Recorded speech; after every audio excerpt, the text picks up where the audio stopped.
I wasn't really looking forward to seeing Toy Story 4, to be honest, and that's why I didn't really see it in theaters, and that I just waited until now to see it.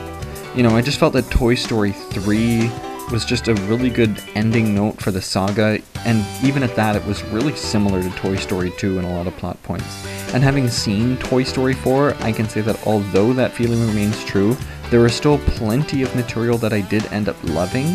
I think the first and most obvious thing is that this film, I think, may have some of the most impressive animation that I have ever seen. It looks genuinely fantastic. The fabrics look real and the ceramics are so lifelike. The textures are so impressively crafted that it'd probably be possible to identify the material just by a glance. Like, it looks like they're filming. That's how impressive it is, so I'm gonna guess that this is some expensive animation. And I think the lighting also plays a big part of that. It was excellent, as I expect from Pixar. So in terms of the plot, this movie puts a lot of its focus on the characters Woody and Bo. Not many other characters even have a lot of lines whatsoever. Not even Buzz Lightyear, he's not in the movie very much. Forky, the new character, who I thought was going to play a bigger part than he did, didn't end up really playing as much of a part as I thought he might. I guess it ends up being ultimately a good thing, because this movie had some filler that I wasn't a fan of, and having like 20 minutes more of filler just to include everyone, it wouldn't be necessary. It'd just distract from like the point of the story, and it would just be annoying to watch. So I mean, like, yeah, it cut out a bunch of characters, and I guess it could have woven them into the story better, but I would have rather this than them just make a bunch of filler that I would have hated anyways. And I think where this movie lacks the most in comparison to the other three movies, I guess, is in its writing. Like, it isn't bad or anything, on the contrary, like, most of it is pretty decent at worst.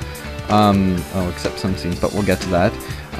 I guess it just really fails to justify its own existence. Like, after the third one really ended everything on such a nice note, this movie just feels forced to keep introducing new characters just to keep the plot going, few of whom actually get a fair share of screen time, and even fewer of whom are actually entertaining to watch. And at first, the story isn't even really proving much special. I mean, it certainly picks up in the second half. I didn't think they were setting up the characters to really learn anything aside from Forky, which was really obvious from the get-go. But that changed after a significant chunk of runtime, and the situations they found themselves in actually felt like they were going to get something out of it at a certain point in the movie, probably around halfway through-ish. I mean, one of the new characters who's like some creepy doll, I can't remember her name, she had a really, really nice, genuine, if not really predictable ending. I liked it, even though I could see it coming from a mile away. But Woody's ending actually really nicely wrapped itself up, and it went in a direction I really wasn't expecting, and I actually ended up really liking it a lot, which was nice. I didn't think I would like it as much as I did, but it really ended on a note that I actually really, really liked. I don't really want to spoil it, just in case whoever's watching this might want to see it, I guess.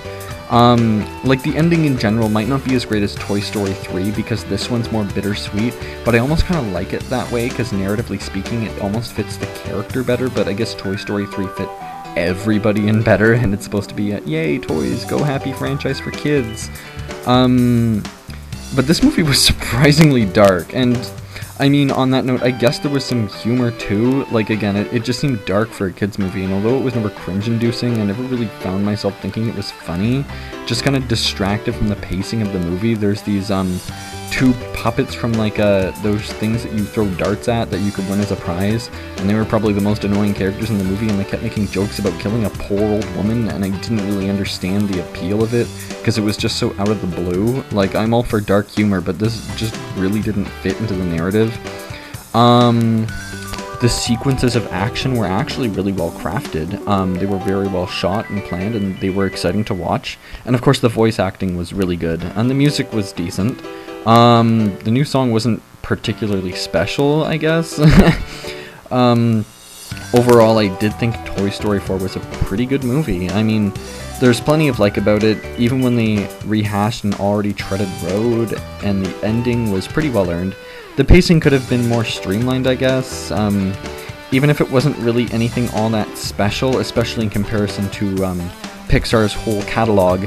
I think it was certainly worth watching, and it was certainly a pretty good movie. I think I'll give it a 6.5 out of 10. I know that seems a bit harsh, but I just think there's a lot of issues in this movie. I think they could have actually cut out a bunch of it. I don't think it was a good idea to introduce just a bunch of new characters out of the blue when they had such a large amount of other characters that probably would have made the story better as it is, if that makes sense. I just feel like the script itself could have used a bit more work before they actually pushed forwards with it, because they had a really good ending set out for Woody, and I feel like that was the purpose of the movie, and in that it served well, but in a lot of the other parts of the movie it didn't. And also, the new character Forky is literally a used spork, which is fucking disgusting. Like, that's nasty. He literally comes from the trash, so you know he's been used. Like, that's nasty. Why are you teaching 4-year-olds to pick up sporks from the trash? Okay, anyways, that's it. Okay, bye.